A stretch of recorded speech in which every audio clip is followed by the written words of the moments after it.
Welcome to the Dork Forest. Jackie and her pals will never bore us. Shameless confessions about our obsession will make us laugh and smile. So let's explore the Dork Forest and dork out for a while. Hi, this is Jackie Cation. Welcome to the Dork Forest. You know the websites, JackieCation.com, DorkForest.com, TheDorkForest.com, which I purchased because I love a determiner, FamilyPetAncestry.com because I think it's funny.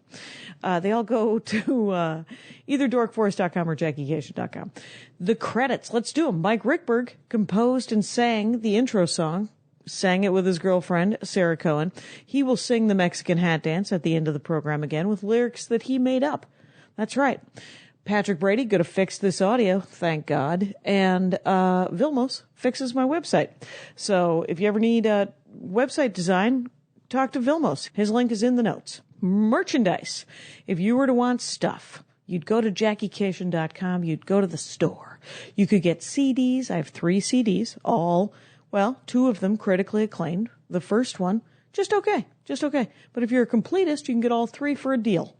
And there's domestic prices and international prices. My last CD, This Will Make an Excellent Horcrux, also available as my first ever DVD. It is only available as a DVD right now because I'm in the process of trying to sell it to somebody, to have it streamed somewhere for free. And if that doesn't work, I'm going to sell it on some website and then you will know about it. Both This Will Make an Excellent Horcrux and It's Never Gonna Be Bread, my last 2 albums, top 10 comedy albums of the year. Bread was top 10 on Amazon for the year it came out, which was 2010, and Horcrux top 5 on Vulture.com last year. There's also t-shirts. You can get Ranger of the Dork Forest t-shirt. You can get the regular The Dork Forest t-shirts. And you can get the new Spooky Reading Girl t-shirt, which is a reference to one of my newer jokes on the newest album. So they're all union made here in the United States of America, so they run big. Take that into account. Shipping is included, and I can ship them domestically or internationally as well. On JackieCation.com and TheDorkForest.com, there is a donation button. If you enjoy the program, I would love you to donate. You can give me $10 a month for 10 months, or you can give me $100 a year all at once, or you can give me whatever you'd like because it's a donation button. But I would appreciate that if you have it. It'd be great. It is used only for good. If you don't have any money, that's fine. You've done what you can. There's an Amazon banner on JackieCation.com on the right-hand side above a video of me doing stand-up comedy, I believe. And you click on that banner, you go to Amazon, you order like normal, and Amazon sends me some money for what you order. It doesn't cost you extra. I just get a little kickback, so I appreciate that. On JackieCation.com, there's also a tour page. Lots of different places to watch me do stand-up comedy. There's a new thing going on. Besides Spooky Reading Girl t-shirt, which is a new t-shirt that you can buy, I am going to do the live episodes as premium episodes. So they will cost on Bandcamp, thedorkforest.bandcamp.com. And they'll be $2. And that's just to defray the cost of the live ones. There's only going to be a handful a year, and it's $2. You got $2. You're good. And always know in your heart that there will be at least 52 episodes of free ones every year on iTunes and all that stuff. If there's a problem, if you have any issues or anything ever with the show, or if you just want to say hi, my email address is jackie@JackieCation.com. Enough of this. Let's get into the show. It's a good one. Hey, it's Jackie Cation. Welcome to the Dork Forest. I'm here with a very funny comic, Los Angeles-based gentleman, Mr. Eli Olsberg. Hi. Welcome. Thank you for having me. Welcome to the program. You have that show that I like to do in the Dirty Bookstore. That's right. You're due for it again. I'm due to come back. It's just but it's in the front area where all of the Bachelorette stuff is. Yeah, it's funny because when you say Dirty Bookstore, people are picturing like Books. somewhere. Yeah, exactly. yeah, and like guys with in coats and hats coming in discreetly, and it's like a for her shop called the Pleasure Chest.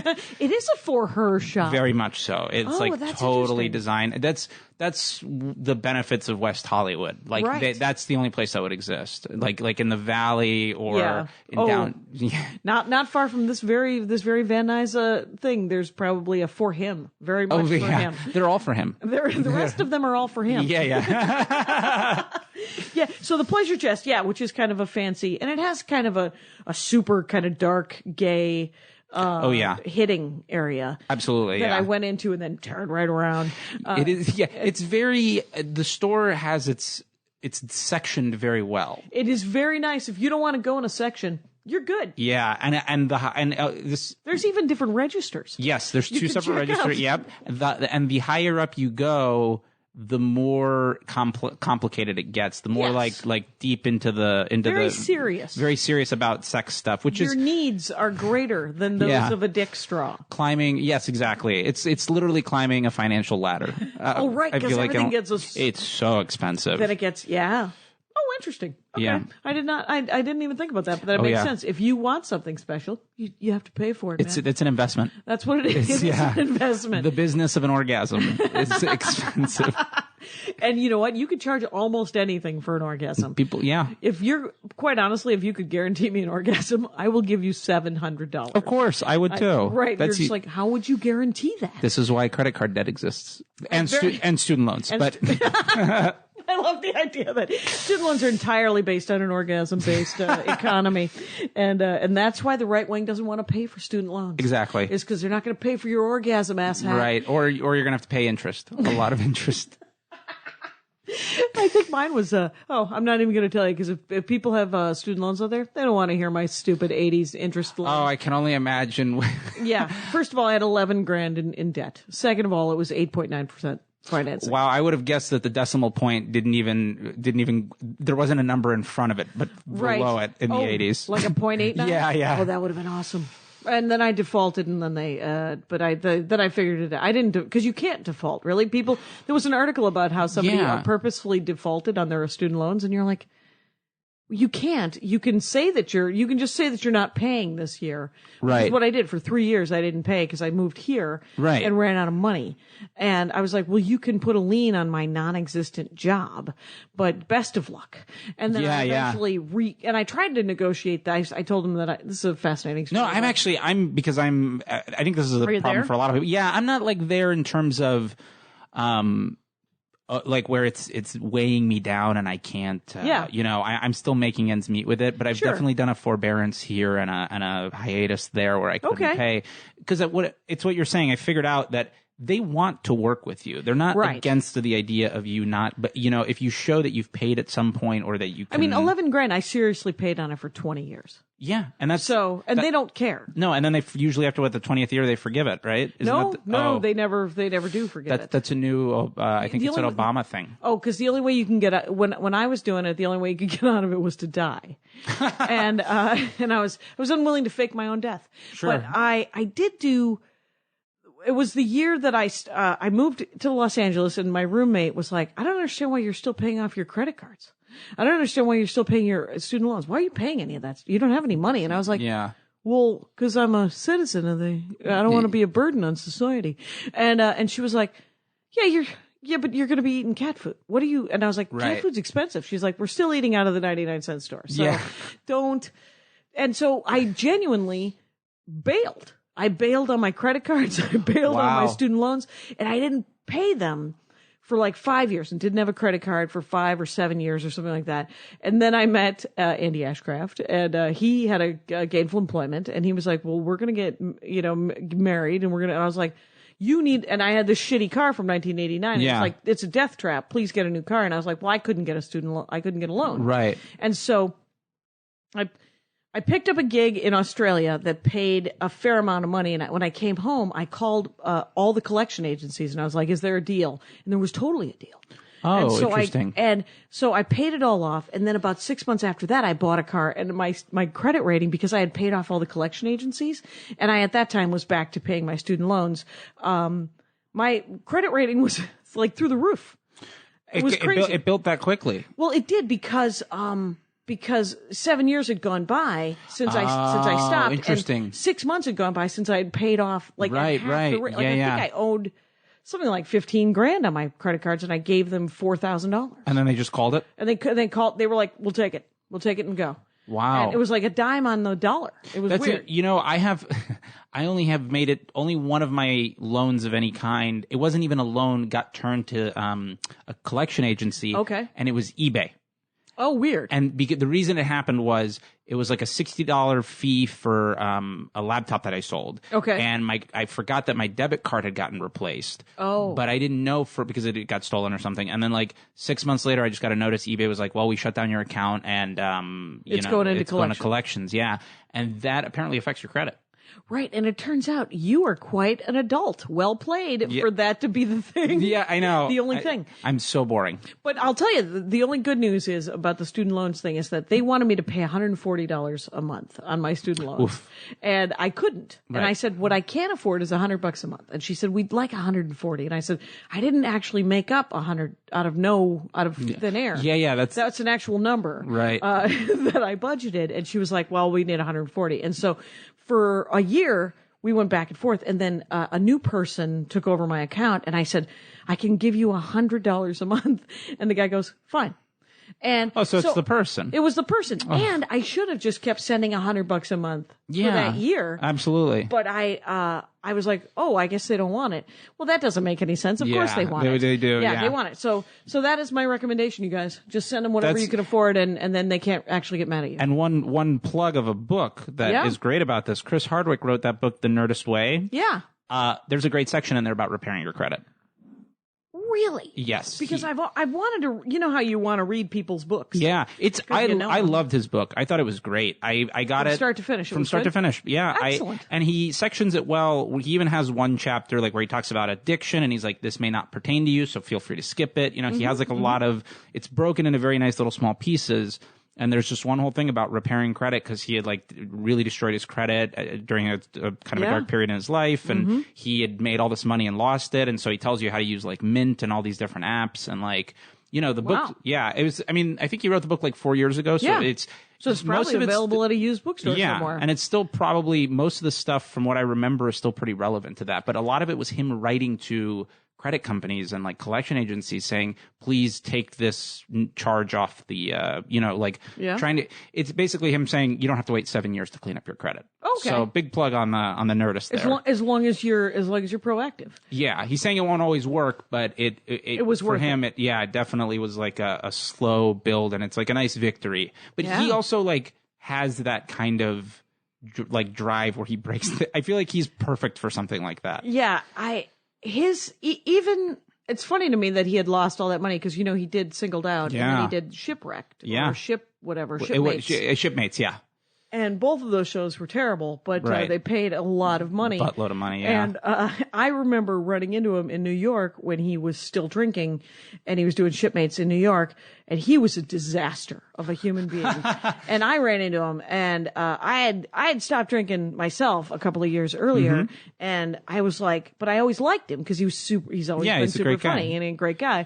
So I was just hanging out with him at the bar, and not drinking and just having a soda, just hanging out, and he was like, so you're not drinking. And I was like, what's going on, man? You kind of look like, I never bring it up. But I said, what's going on? And he was like, I got to figure something out. And I was so happy when he did. I was like, well, you can always call me if you need to call anybody and I'm trying not to do something. And he did, from what I remember actually in the book, he talks about, he did it without meetings. Yeah. He never went to me. He said it just didn't work for him. And I think he tried, but he didn't like them. Yeah. I mean, you know, meetings, do you, if I don't know if I'm like. Well, I go to all kinds of meetings and I do go to AA meetings. Yes. Okay. So I know some people like to keep, I don't normally break my anonymity, but I don't think it's any huge mystery because Rangers, I am not your role model.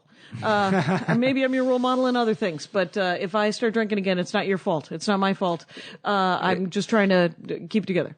Fair enough. There you go. Yeah. That's why you're supposed to be anonymous, so that if I were to drop off the deep end, people are like, well, see, look, AA doesn't work, and you're like, well, she fucked up, or she stopped going, or she stopped doing something. And also, relapsing is a thing that any number of people have done, and then come back and people figure do that out their lives again. That's what a diet is. People relapse off diets. You know, my God. You know what they say about OA is that you got to take that tiger out 3 times a day, man. With AA, you can just stop drinking, but with OA, you gotta eat, man. Yeah, you gotta eat. That's a tough one. That's way tougher. One. That's like a gray zone, but I feel like. I guess the reason I brought it up was I understand certain people I feel like the people who don't gravitate towards AA are the people who are structured well on their own. Like the issue isn't the. It's a mystery why some people like it and some people don't. Yeah. I don't know about that. Really? Some people say that it's willpower, and some people say it's not. It could never be willpower. And from what I've seen of the yeah. Okay, yeah, go ahead. Sorry, but from what I've seen of almost all humanity, we're just a pile of loners, man. Yeah. We are a pile of loners. Absolutely. And to gather in any sort of a group, and some people are like, it's a cult. And I'm like... Yeah, people compare it to religion a lot. They compare it, and you're like, you don't have to have... And yeah. But people compare improv to a religion. People are like, those people who do improv, they're all sucked into this improv world. And you're like, Tina Fey said it best. She said, if it's a cult... it saved my life. So I don't know what your cult has done for you lately, but my cult helped me find the best friends I've ever had in my life. People feel excluded. That's when with the word cult, you feel excluded, and so people get really self-conscious about it. Right. It's very silly. And if there's a fair amount of money that's crossing hands, I mean, I can see why you would hate it. With AA, there is not. With improv, there's tens and tens of dollars. Yeah. I don't think it's if you're in a group. I remember I took an improv class like 5 years ago, and I remember like when we did group sessions outside of it, the instructor charges like $60 between everyone in the group. That's $5 a piece. Like there's no you don't ever hand over the $5. You're like, here you go, you thief. It's not no one cares. Right. It's not a you're like, oh wait, someone has to pay for the space. Right. But let's talk about your dorkdoms, which are plentiful.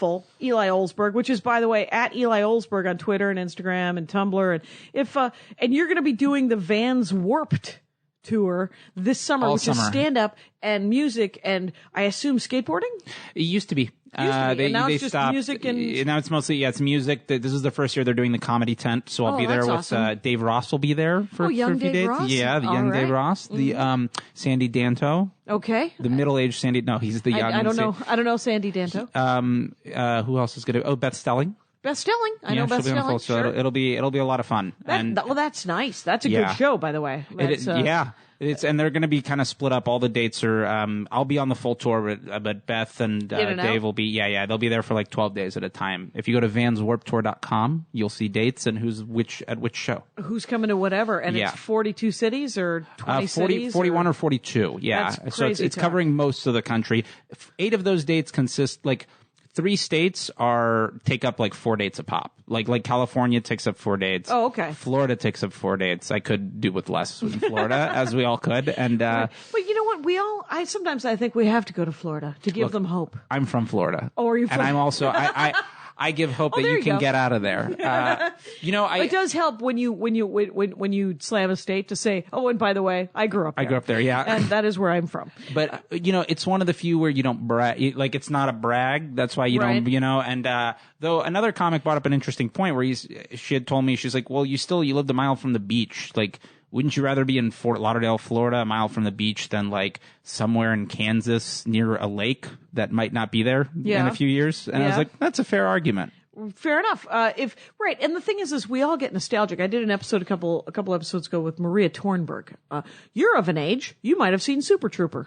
Oh yeah, of course. In 2001? Yeah. Maria Tornberg played the hot German lady in a police. Oh, yeah. So I built a print to that. I worked at a movie theater. Oh, did you? Mm-hmm. And I that's back when we still they did things on 35 millimeter. Yeah. Which has now become like a vintage, a nostalgia thing here in LA. Like vinyl. Yes, exactly. Yeah. You won't really outside of LA, New York, very rarely does it show up in other cities now. But, what does build a print mean? So movies, and this is, you in Fight Club, he switches out the reels. Okay, yeah. But so it's not like that's way old. Even when Fight Club came out, that was already like antiquated. A movie comes on separate reels. Right, and you have 2 projectors, and you have to time it correctly so that the's no. Yeah, so that's what they did it makes up until. Noise.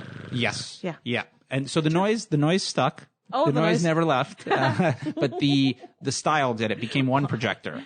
Okay. And it was put on a platter. So you'd take like 8 reels, splice them together using like a special tape, and then you thread it through this platter, and it goes all one, and you can make them together. Is that called making a print? Building a print. Yeah, and then breaking it down. Oh, okay. Putting it back. Yeah. Okay. And so the distributor can pick it up, and then sometimes they would recycle them, sometimes they would just archive them. My brother worked in a movie theater in the early 80s or late 70s or whatever, and he was assistant manager or some darn thing during college. And he said they took all of the trailers, all of the previews, and they melted them down for silver and had a party. With all the money. That almost sounds like wow. That's very like. Well, it's a very Cation-like moment. It's a disappointingly Cation because you think about it and you're like, you mean that you took the trailer for Raging Bull and you melted it down? Yeah, and you sold it like a prospector, right? And then you bought a case of Huber, which was $3 a case, and that included the deposit. So you're a crazy man. That is very.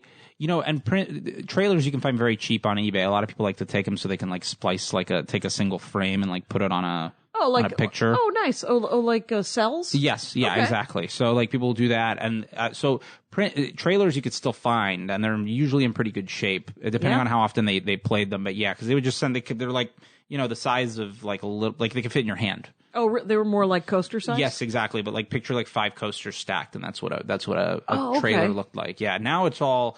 someone comes with a computer hard drive and programs it, and projectionists can't even touch them.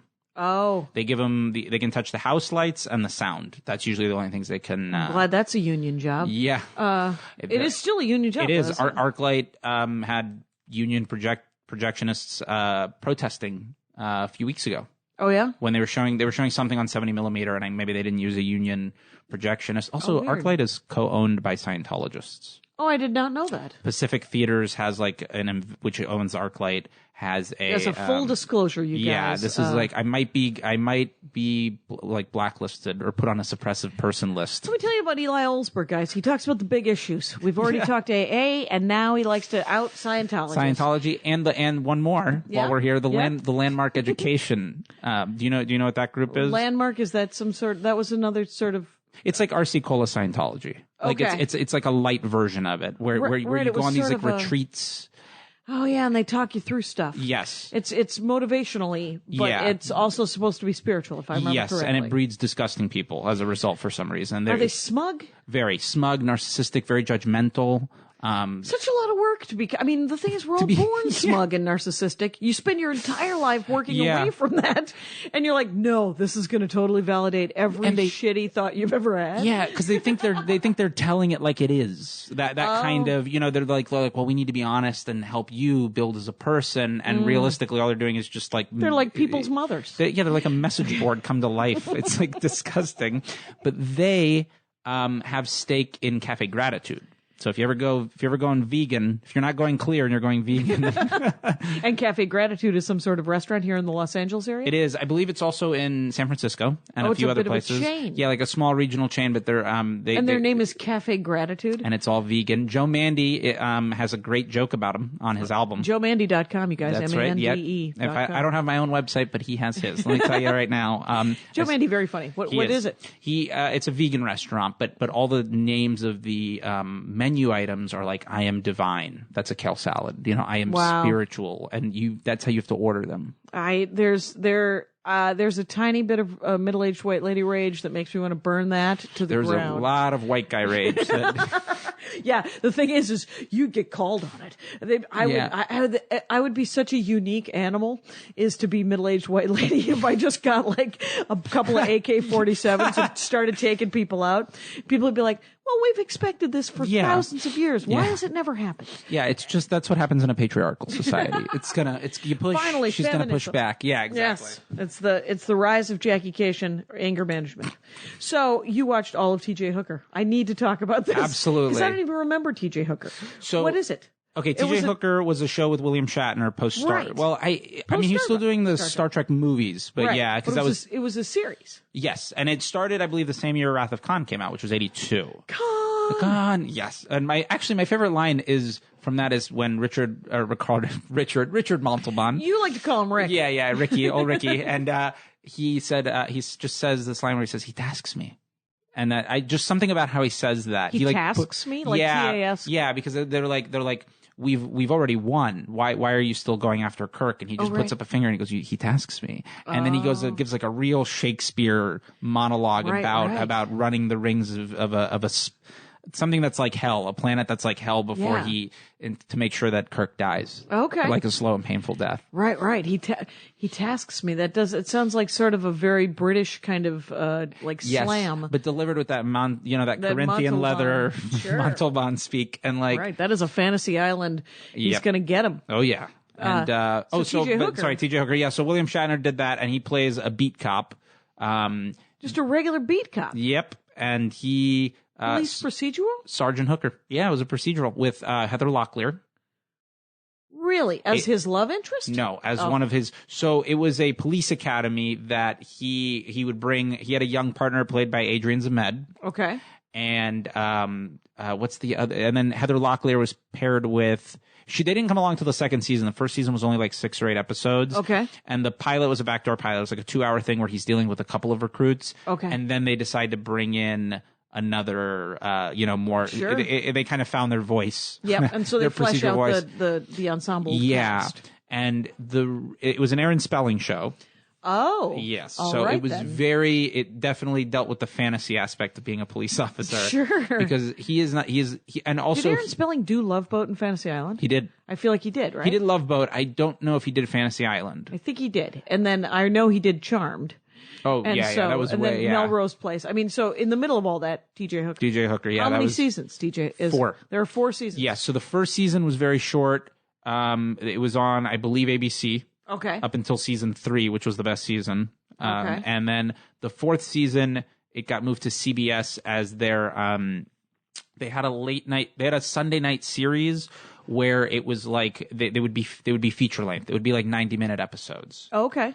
And I believe they lost Heather Locklear and Adrian Zemed. I believe they lost Adrian Zemed I think was still there. I think they lost Locklear, but the 4th season I'm a little rusty on. But it was much shorter and the episodes were longer. That's what I remember about it. And what was great about it was he lived in the Safari Inn in Burbank. In Burbank, he lived in the Safari Inn, which is a motel on Burbank Boulevard. Yep, and he got on Olive. It's on Olive? Yes. Okay. And which it got more popular when True Romance came out. Okay, with the movie? Yes. Okay. They now have an annual True Romance Fest there. Oh, wow. Then they screen the movie and Bronson Pinchot shows up because he's the only one who's like, I really need the money, apparently. If you guys have a couple grand, that'd be great. Yeah, it'd be a lot of fun. So he lived at the Safari Inn. He had a lot of disposable income for a beat cop. For a beat cop. He was a sergeant. And especially at an academy, I don't feel like there's that much more money involved. But he knew the Beach Boys apparently because he's basically. There was a Beach Boys episode? Yes, at the end of the episode, they go to a Beach Boys concert, and it's clearly B-roll footage for a little while, and then they have one shot of I don't remember if it was Bryant. One of them just goes, "This goes out to our friend TJ Hooker," and they were all, and then it just cuts back to him and the 3 of them, like, "Oh my god, wow, how does he know TJ?" Yeah, but if you think about it, cops in LA, man, they probably know people. And then they did in the 3rd season, one of my favorite episodes is called Hollywood Star. Okay, and it is a backdoor pilot starring Sharon Stone. This was before she had done anything, I believe. I don't think she had done anything. Yeah.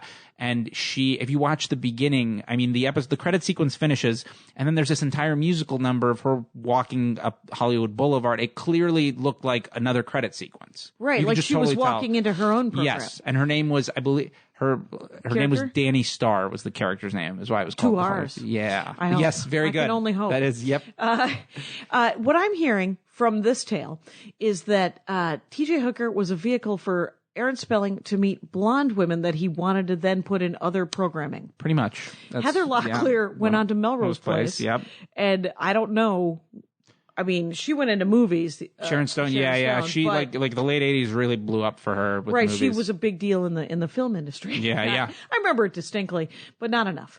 But wow, so that's crazy. Did she have a sitcom? Or did she have an hour? It never spun off. I looked into it as much as I could. And the friend that I watched this with, a friend and I would schedule watching these, so we watched them over the span of a year. Okay. And he was so obsessed with the Hollywood Star theme song that he found it on YouTube, ripped it, and put it on his iPod, and would like listen to it at the gym and stuff. It was nice. Like, yeah, he was really into it. And the way we found it was through Universal HD.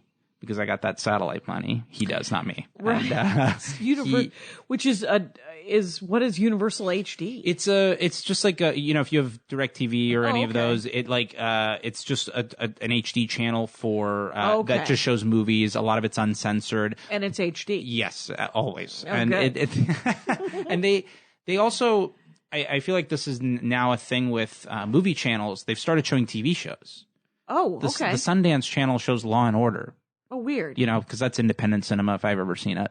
Right. Well, they all morph into something else. Yeah. Like I remember when Arts and Entertainment first started out. Yeah, that's a great example. Else. It was, and yeah. now, if I remember correct, I mean, even the frickin' Food Channel, if there is an actual They need to start original programming right now. There's I think they had a spinoff and it's Food TV, and then that had recipe shows on it for a while, and now even that is all full of contests. I mean, what is it? Home and Garden has like a huge flip this house market. Right. Like, it doesn't feel like there's a lot of gardening tips. Nope. But I will tell you what does. Create. I don't know if you've ever seen the PBS channel Create. No. And they say it in that tone.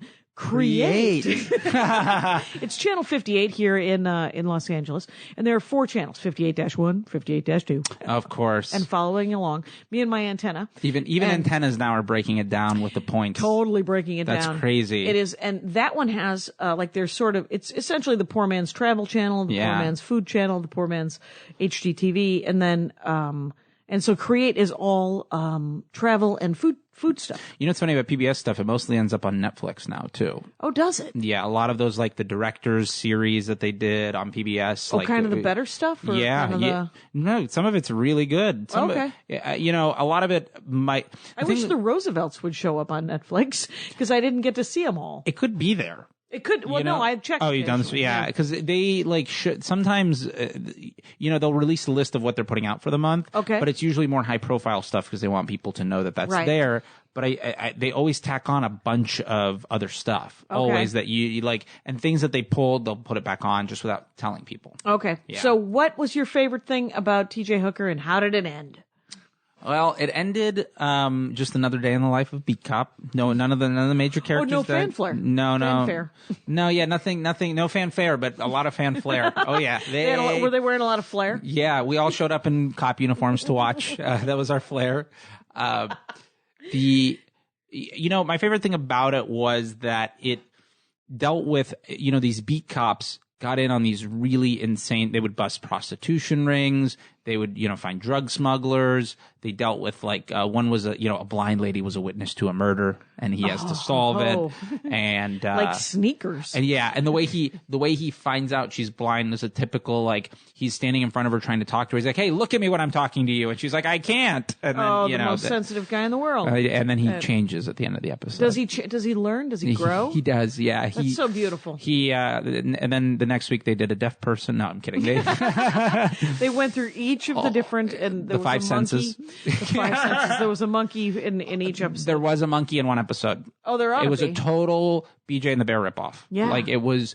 I remember it was like an episode with a truckers union fighting off some criminal because all the that was at the height of union corruption type stuff. Ah, there you go. And so there was an episode where they had a monkey, and the monkey would stick its tongue out for his comic relief. And you know what, monkeys, they're great. That's just great writing. Yeah, it just lived up to the kind of I don't want to say trash, but kind of the what you would expect from something of that caliber, where a car would flip over and blow up. What year did that come out? That was 80s? 82 to 86. Okay, those were years I was not watching a lot of television, so I wasn't watching that. But that it does sound kind of craptastic in the way that the things that are now that 20 years from now or whatever, you're gonna be like.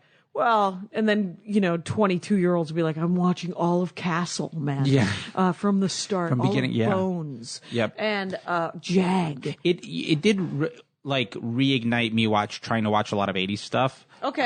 It got me watching Moonlighting. Oh, okay.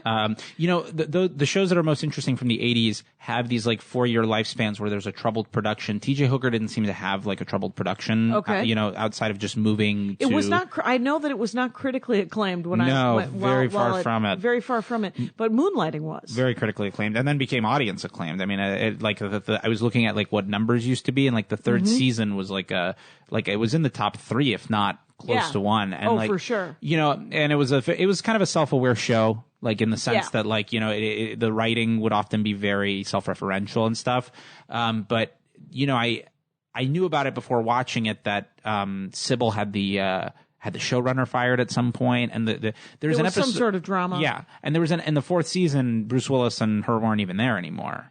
Oh. And I forget who replaced them, but it was 2 other actors. And there's an episode, I believe Bruce Willis gets her pregnant, and there's an episode that takes place from the fetus's point of view.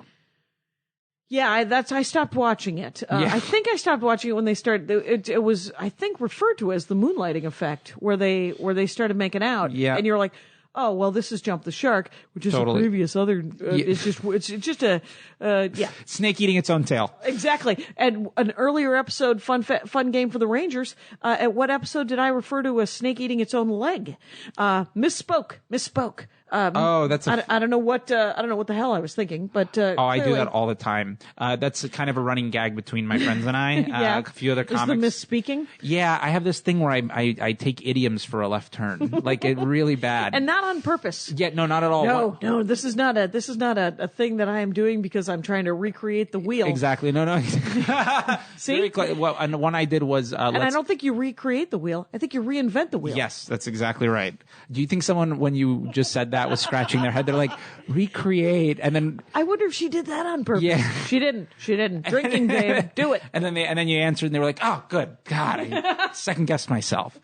Right, a fair amount of this show is spent, and I get long emails from people going, well, these were the errors that were spoken, and it was there. I don't mind them actually. No, at a show called The Dork Forest, it comes with the territory. It totally comes with the territory, and it's and I like it when people talk about something very specific, and then I get like a 9-paragraph thing from Quiet Mike, or anybody, right? I mean, a lot of people, and or Loud Lisa, all of them. Loud Lisa, not bad, from Hong Kong, and she will write in, and then I'll forward that to the person who was on the show, and they'll be psyched. Because someone cared about the thing that they care about. Absolutely, especially with this specificity. Yeah. So it's always, so keep them coming, people. Yeah, do you got something about T.J. Hooker, something I missed? Send it my way. Send it your favorite thing about T.J. Hooker, right. Todd Mason. What are you doing out there?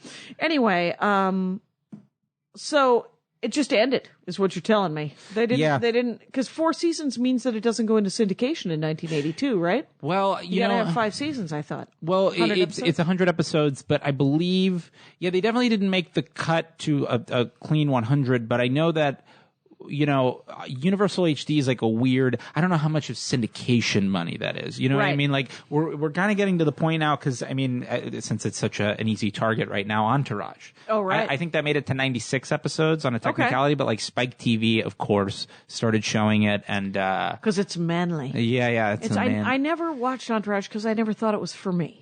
It's not for any of us. I don't know who it's for, but I hope you're enjoying it. It's for people who enjoy Maxim magazine being a real life flip book. That's the best way I can describe it. You know what? And all I have to quote is, I'm listening to the Tina Fey book again. So she was talking about Maxim, and she was talking about how those women who pose on the cover of Maxim and they're pulling their underwear down with their thumb, coyly, yeah. And she's like, "Isn't it enough that you got her on the page with her underwear? Why does she have to be pulling them down for you?" That's a great point. Such a great point.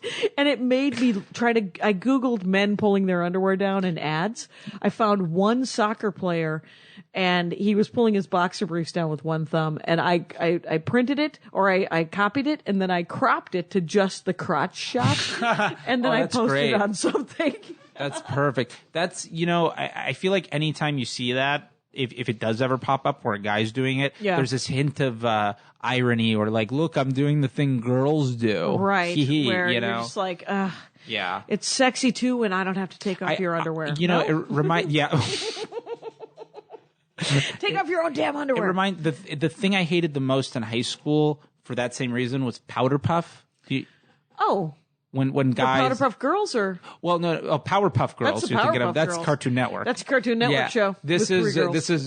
I would never want to see this on Cartoon Network. Powderpuff is when the cheerleaders play football and then the guys dress up in the football players dress up in cheerleader uniforms. Oh, I was deep in marching band. I'm pretty sure I was in debate class when that was happening. I witnessed it for a quarter of a game. Afar. Yeah, for a quarter of a game, and I thought I'd seen enough. How was it? It was, to me, it's just that whole thing of like, oh, look at how fun this gender reversal is because these girls could never play football, and then that's the worst. Look at me in a cheerleading uniform. Play football, yeah. right? Because there's a bunch of young women who are like, I want to tackle things and run things and blow up my knees. Yeah. Why am I not allowed to do that? In my high school, there was a girl who wanted to play on the boys softball or boys baseball team. She didn't want to play softball. She thought she was better, and it made the news. She did a news report about it, and then somebody had told me that kind of through back channels, they were like, well, she just wasn't that good when they they were so she wasn't good enough to make the team to some extent. Yeah, that was the rumor around the block. But when you come at something like that, and this was 15 years ago, so that was already at the time it was more hot button than it is now. Yeah, I feel like, and so not. I guess it would be more hot button now. I guess more Uncharted at that point. Right. That would make a splash regardless. Yeah. So it's I think super she was newer. Yeah, and she was I think taking advantage of that. Okay, she was running it. Yeah, it was almost like it almost was like female chauvinism hiding as feminism, if that makes sense. Because a lot of the girls from the softball team felt very well, you're saying you're too good for us now too. Right, so she was making everyone mad. But the thing is she might have thought she was better than some of the guys on the team. Yeah, she could have. So she was just like, well, I don't know why I can't even just fucking try out. Absolutely, yeah. No, I mean, I don't disagree. And I think they did let her try it. The thing was they let her try out. She didn't make the cut, and I think at that point, I don't know what really happened. One of my least favorite premises, there was a very, very funny guy who opened for me a couple of weeks ago, had a lot of very funny jokes, but one of them was this dumb joke, and I just don't like the premise, because it's...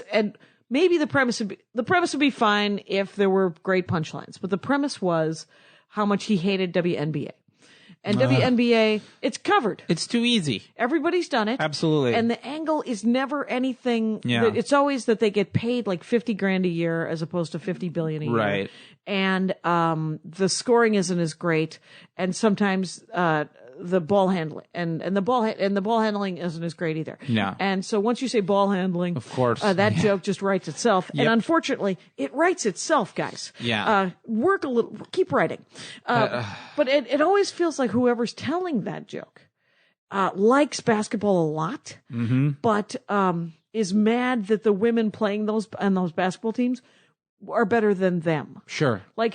They're still better than you. I mean, you couldn't play on a women's basketball team because you would have your hat handed to you. Right. Right? So I think that's why you've written the bit. Is it from that point of anger, or keep writing and make it fucking funny? Yeah, I mean, I very rarely... I feel like when I see people doing stuff that's been done already, it's either a point of ignorance or where they're just like, well, this is just my super writing. New? Yeah, or they think they're going to be the one to crack the they think that they're the one. I'd love to be the one to crack. I mean, and if someone can crack something that's been super covered, that'd be great.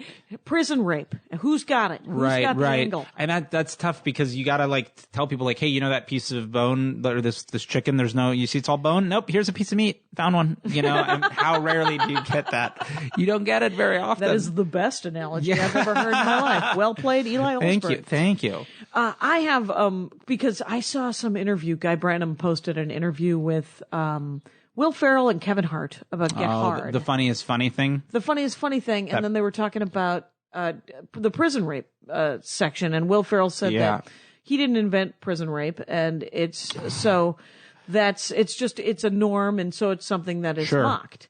And you're like, well, that's great. Except for I'd like to see it. I don't have a punchline either, but I read a thing not long ago. I went to donate blood, and in the questionnaire it said, have you ever been incarcerated for more than 72 hours? I have a bit about this. You do? Yeah, particularly in that if you are, if you're gay, you can't donate blood. Right. Which they just changed to now I believe it's if you haven't had sexual contact with a male in the span of a year, you can now donate.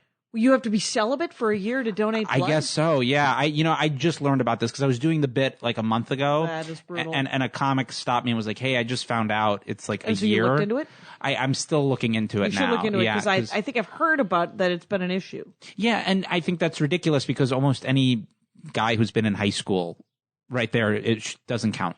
Right. You know? Right. Like it's almost everybody has had some sort of experience. Right. So it's, yeah. So I think that's like But not everybody. You don't have to have had one. Yeah, and if it's you okay. haven't had one, it's fine. You're not a bad good. person. Exactly. It's all good. Yeah. You don't have to dash out and find some guy Go live your life. do whatever you want to do. Yeah, come on. So yeah, I that scene. Did you see the movie? No. It's a terrible movie. Right. I heard there were some funny scenes in it, and for the most part, it was super dumb. It wasn't very good. And that's he's saying funny is funny. My argument is, well, then it wasn't funny. Right. You know, and then his argument on top of that was, well, critics don't like my movies, and it's like he did say that he's never been critically acclaimed. Yeah, with a certain amount of pride. Yeah. But it's that whole argument of punching up and punching down, right? Sure. Well, critics are not kind to comedy in general. They rarely get nominated for Oscars. I mean, the past 5 years, it's been kind of just started like a thing. Sometimes my home phone rings. Yeah, let's not ever hear it. First caller. Yeah. Let's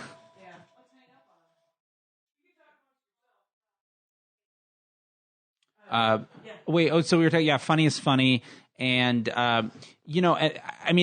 critics panning comedies isn't, it rarely will dissuade me from seeing a movie. Like if I'm on Metacritic, for example, or something, I rarely will go based on what critics have to say, but comedies, it'll especially dissuade me. Yeah.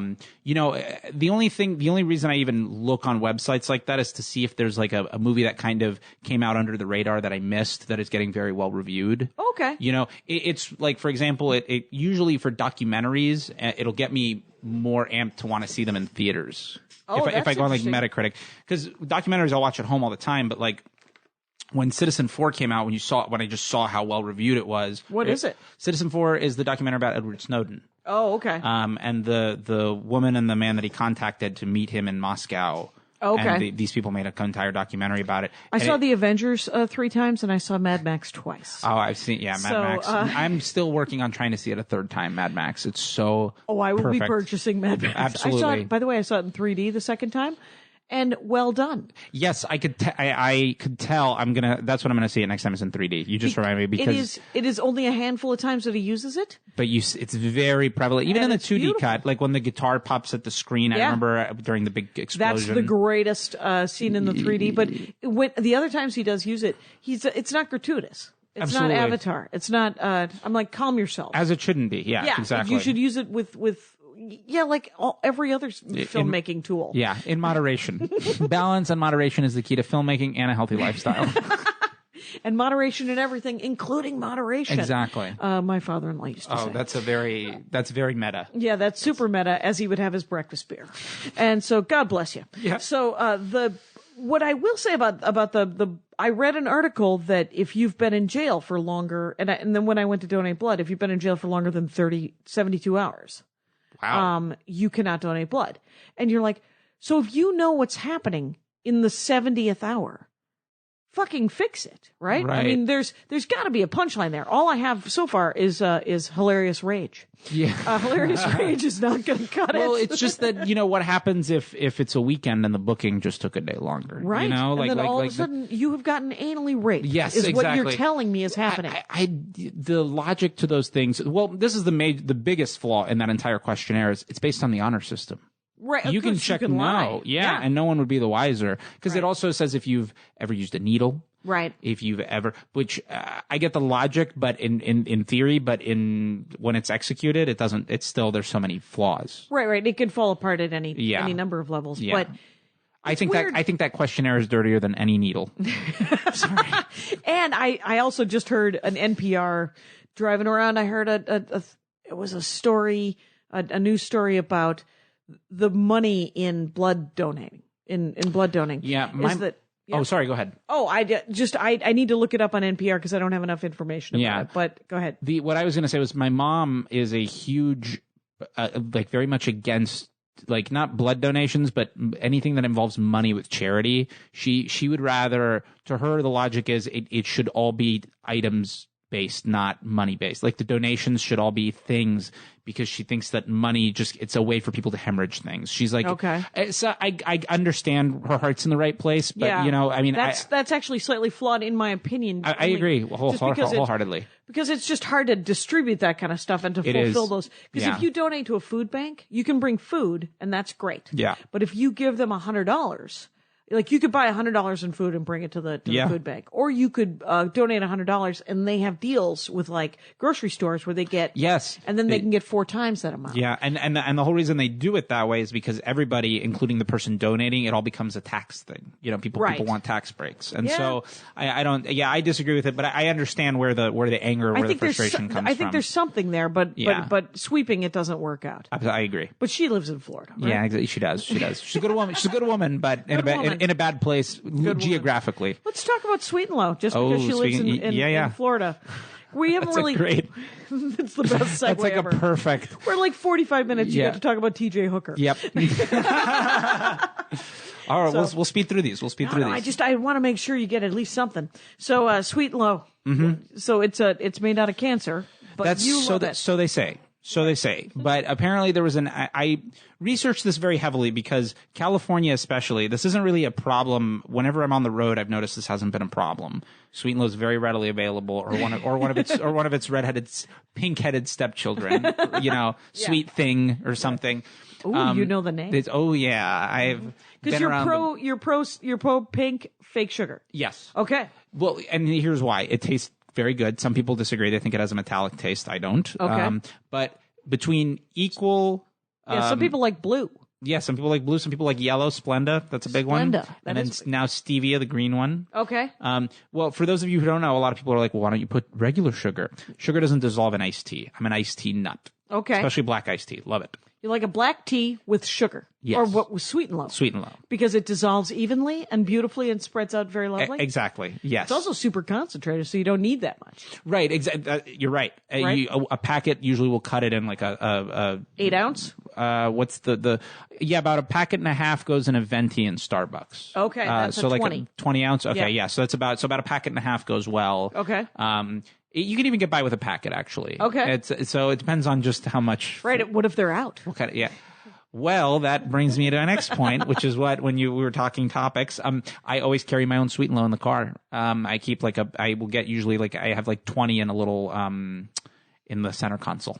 In the center console, just loose. Yeah, because they're not in a baggie or anything? No, they're loose because that is a dedicated console. It really is. And because I go to, I'm sure if you're doing shows at like the Improv or let's say the Pleasure Chest or anywhere in like the West Hollywood area, you usually end up at a diner afterwards, depending on who you go to eat with. But it's usually comics will go a lot to diners, and not a single diner. I think only one diner in town actually has Sweet and Low. Oh, really? Yeah, of the 3, and Cantor's Deli also has it. But aside from them, Cantor's Deli has the worst coffee in the world, though. So a friend of mine sent his back. I just went last week. It doesn't help. You could send it back and say, "Don't bring me anything." That's what. He just got water related. Just water. He got water and I think something with alcohol because he was just like the coffee didn't cut it. The coffee is and Jerry's Deli actually has terrible coffee as well. Excuse me, Jerry's. You see how incensed I am? Jerry's Deli is terrible. I don't like them at all. I think they're way more expensive than they have any right to be. Absolutely. Everything's not cooked to its... I don't know how much you know the Valley, but there's a beautiful diner. There's a Jerry's, you mean? Or no, called Magnolia Grill with an E. I've been Grill there. with an E, right? Over there on Magnolia, just east of Cahuenga. Oh, no. I know where you're talking about, though. There you go. It's kind of a dirtbaggy looking area. They're trying to gentrify it, call it NoHo.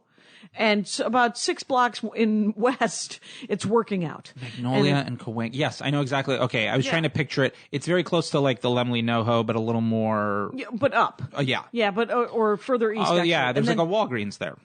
No. Well, there's Walgreens further west. I'm north, getting to know the Valley. Yes, north on Cahuenga is the greatest bookstore in the world called the Iliad. Oh, that still exists? Oh, yeah. That always gets written... Chandler and Cahuenga. Whenever you... if you read whenever LAist or anyone puts in like a bookstores or places to hang out, Iliad always makes the cut. Yeah, usually. they used to be right next to the Odyssey video store. Did that close? No, but they moved. Oh, because Odyssey's still there. That's on like Linkersham and Vineland, that fucked up intersection. Which makes no sense. Yeah, and like a Blockbuster used to be there and now became like I think a pet store.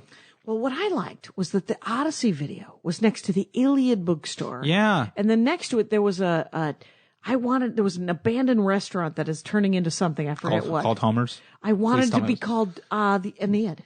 Oh, God. I wanted to open a Greek restaurant called the Aeneid, but turns out I don't have that kind of talent to open a restaurant. I don't know if that would fly in the valley, you know? Oh, now it would. Yeah, now it's getting cool in that area. Yeah, Yep. I used to spend a lot of time there because when my first year in comedy, I did the Haha Cafe a lot for open mics. My condolences. Yes. It is a mess. Yes, they just moved. Oh, did they move? 2 blocks over. It's ridiculous. Wait, are they still on the shim? They're still on the shim, yeah, but closer to the Toyota dealership. Oh, they went down. Mm-hmm. All right, that's weird. But they didn't go down, if you know what I mean. They're still standing. Hey, is everyone excited about the super regional chat that we just had about stand-up comedy in Los Angeles? I'm so glad you addressed it. I was like, but because I thought maybe she just has a strong LA base. I have a fair enough, but I think we're done. I think we've covered it. Yeah. I think it's a good one. Let's talk. I like the idea because you do like a brick and mortar video store. I do.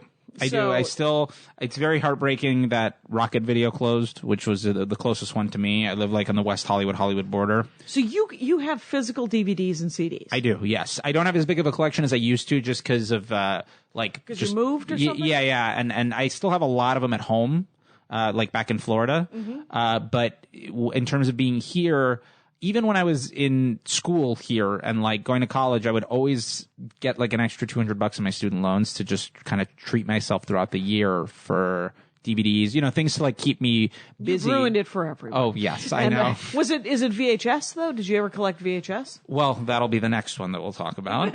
While I'm here in LA, I bought mostly, it's actually how I bought Moonlighting. I got it used at Amoeba for like $7 the first season. Oh, nice. It was, I got all 4 seasons of Battlestar, I think, collectively used for $35.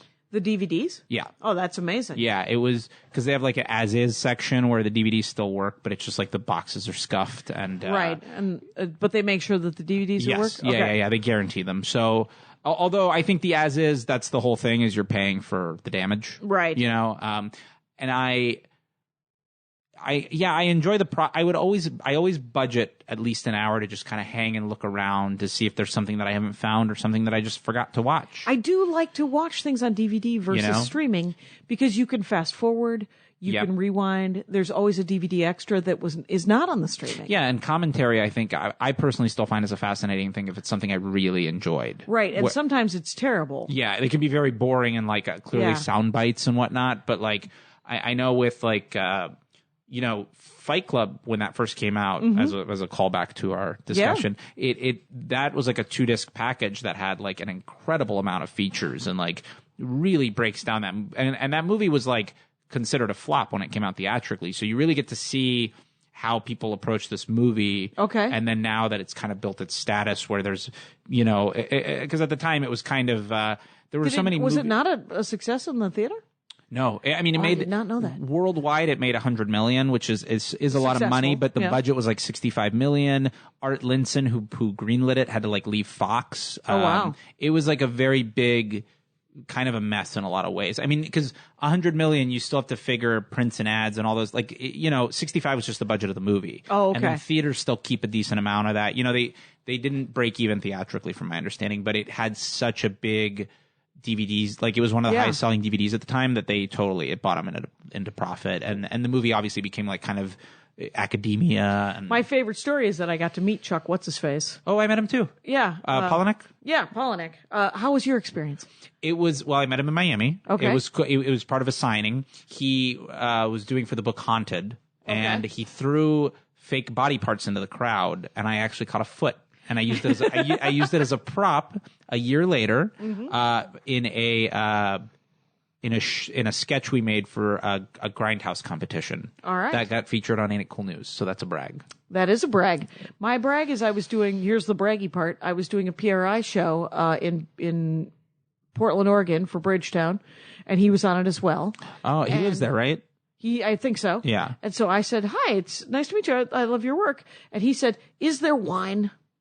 And that was our interaction. And I said, pretty sure they'll get you some wine if you need it. So this was in the past few years. Oh, it was 6 weeks ago. Interesting. 4 weeks ago. Okay. Wow. Yeah, it was a couple of weeks ago. And I met him just in passing in the green room. Yeah. I wonder what he's like. Yeah, that's because that was interesting. Like when I met him, it was supposed to be at a bookstore signing. Yeah. He was there casually hanging out, apparently. Like we didn't know it was him. And anyone who approached, he would have a conversation with. But then when we got to the community college that they moved this to because the event was like sold out, they wanted to put more butts in seats. Right. He actually came outside to the line and just started signing all our books there and taking pictures right there and was like, this is so that way there's less of a wait afterwards. But nice. At the end of his talk, he read a passage from the book and then he said, listen, he goes, don't turn into animals in this line. Don't like cut each other. Don't get mad that one person jumped in front of me. He goes, I'll stay till 4 a.m. if I have to. And I have, it's on record. That is awesome. Yeah. He like really, it's very, that was very important to him. He seemed super professional. Yeah. But in the green room, that was he interesting. wanted a glass of wine. Yeah. That was, I think an interesting desire. It was, and I have been but it is my favorite story right now just because I love it when you meet people and they're in a weird headspace. And he wasn't rude or anything. He was perfectly nice, but it was a weird thing to say. That happens sometimes with I feel like that happens with kind of comedians that you don't know, but you know a lot about, and then you end up in an interesting conversation with them. Right. The first couple of lines of any conversation where I think Louis C.K. didn't remember me, but I worked with him a week at Acme in Minneapolis several years ago. And then about 1.5 years, 2 years ago, I emceed with him and Tom Papa at the Improv. Oh. And so we're standing at the bar at the Improv and he says, so do you live here or New York? And I said, I live here. I'm going to New York next month or something like that. And he goes, oh. And I said, do you live in New York? And he goes, I live in New York. And I just looked at him. I said, so we'll probably hang out a lot when I go to New York. And there was this dead silence. And I was like, kidding. It's okay, buddy. That's great. Oh, wow. But we're all slightly Asperger's-y, we're all. Oh, absolutely. Yeah. And so I don't expect to be friends with Louis C.K. He doesn't know me from a hole in the wall. Of course. I mean, which it makes me sound like a sexual object, a hole in the wall. I understand he sticks his penis in things. Yeah. So whatever. Every time I always don't know how to interact the first few. It's like you're saying, there's kind of like this, you have to just wait there's no substitute for time. And you just have to let the 15 minutes pass. Right, and then eventually you're just on common ground. Right. Then you're just comics talking to each other at a certain level. Sorry, I deterred. We were talking about, you'd asked about VHS. So that'll segue us into the other topic. That. So I used to, in high school, when I got my first job, which was working at a movie theater, I would use the money I was in a friend of mine introduced me to this in a Yahoo group online. Okay. Yahoo groups were a little more effective then, and now no one cares about them. Well, because there weren't anything there weren't a lot of really. Exactly. Yeah. And they were very forum, right? niche. Yeah. They were very niche and super specific. Very much. Yeah. And some of them, I remember I saw one group that had, 7 people in them, but the conversations were happening daily. Yeah. And and those people are probably still friends. Absolutely. Yeah. Absolutely. And there was a group that I joined for tape trading, VHS trading. Right. For movies that were not released in the U.S. or had no kind of legal bounds in the U.S. Okay. There's a protection called the Byrne Act, BERN, where if it's not registered in the U.S. for copyright, it's considered public domain. Oh, okay. So legally, we were all trading these VHSs of movies and it was okay. And it was movies that existed that were primarily produced in Europe or Asia or anywhere else. So they were just subtitled, or some were subtitled, some were dubbed, some were American productions that were just made in Europe. Oh, okay. Because the money was easier, right? And because they pre-sell the territories there and stuff, so they make their money back while they're making it. Okay. And what did you end up getting? Oh, so many. You get a lot of producers' cuts that way. Halloween 6, which was the worst one, The Curse of Michael Myers, with Paul Rudd in his first movie, introduced as Paul Stephen Rudd. Oh, okay.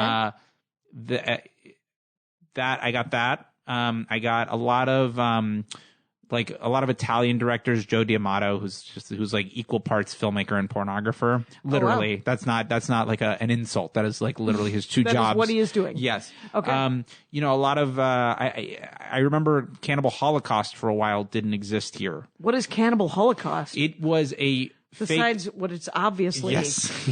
a group of filmmakers go to the documentary filmmakers. They found it was Blair Witch before Blair Witch. Okay. In the movie at the beginning, they find this footage from something that was shot in South America, where this documentary film crew found a tribe. Found? Yeah, they had never seen this tribe before. Okay. And the tribe were like cannibals, and eventually the three filmmakers get killed and eaten. And eaten. The footage is found, and they decide to destroy the footage. Oh, okay. Or never show it again. I know, one of the two. It's not a very enjoyable movie, but at the time it was considered. There's like a very iconic shot. Well, that word's a compliment, but of a person impaled through a pole where the pole was coming out of their mouth, like they were hung. Oh, okay. And that was the first time that was done. Because there's some amazing work being done with makeup. Yeah, with mockumentaries and found footage. I don't know if it was the first, but it definitely was one of the more prolific ones at the time that influenced a lot of like horror directors and of think now. Of the Ken, who does famously does a lot of the makeup and K&B Effects. Okay. Is that Greg Nicotero and Howard Berger and I forget the third guy? No, I was thinking of a guy named Ken, but it doesn't matter. Oh. Could be anybody. He does makeup for horror movies? He did a long time ago. Or science fiction. Tom Savini, Rob Bottin. Wow. Here's what I like to see at 56 minutes in. Yeah. That you got some deep, deep knowledge. Yeah. Ken, why? Because I feel like I should know this. Doesn't matter. Oh, it matters to me. Oh, it matters, and we will figure it out. So I was in a group and I traded a lot of tapes, and I remember the interesting thing about it was it happened. I got into this just about around the time of 9/11. So my mother would inspect every package first for anthrax. Oh, well. Right. And mail security was a beat. Was a bit of a bitch? Yeah. Because it was very you were like I have some weird horror porn that I was Yeah, I'm like this is just this is And how old were you? Like 16 or 16. Yeah. And so. I sometimes they would trade movies that were because you weren't selling them. Yeah. Technically, it wasn't necessarily. I mean, technically, dubbing them is illegal. Okay. Recording them, but very rarely was that an issue. Well, there's a store in town that I was buying Dragon Ball Z, and that was clearly illegal. I was buying Dragon Ball Z VHS from Japan. Mm-hmm. And they had stacks of them. There was a place in South Florida that did this too. They had the Fantastic Four movie from the 90s. I believe it's a Corman one.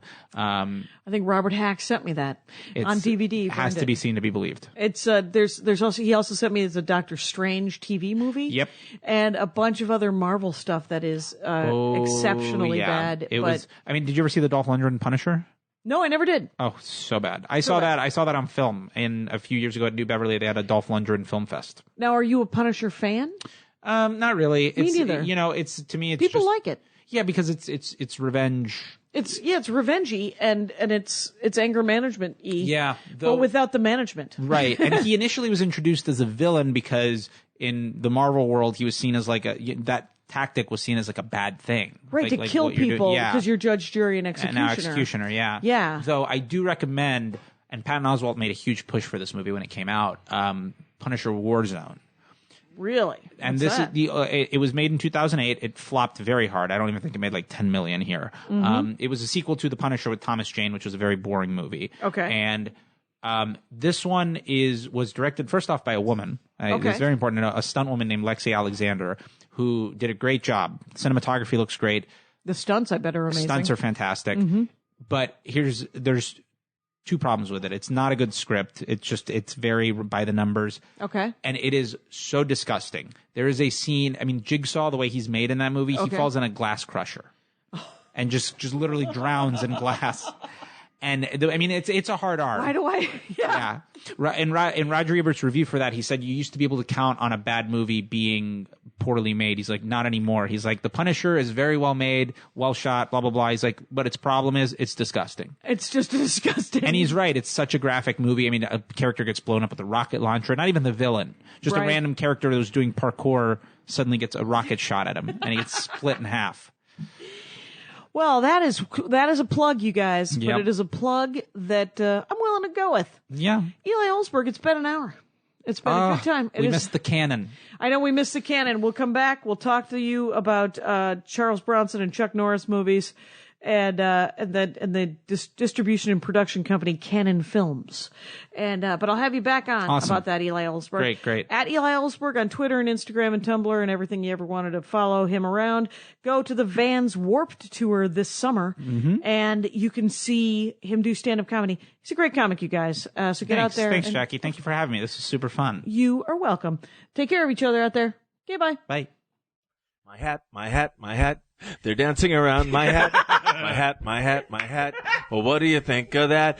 If it looks like a Mexican hat dance and it sounds like a Mexican hat dance, it's most likely a Mexican hat dance. So take off your hat and let's dance. Yay! Oh my God. Why don't we just call that as the end of the show?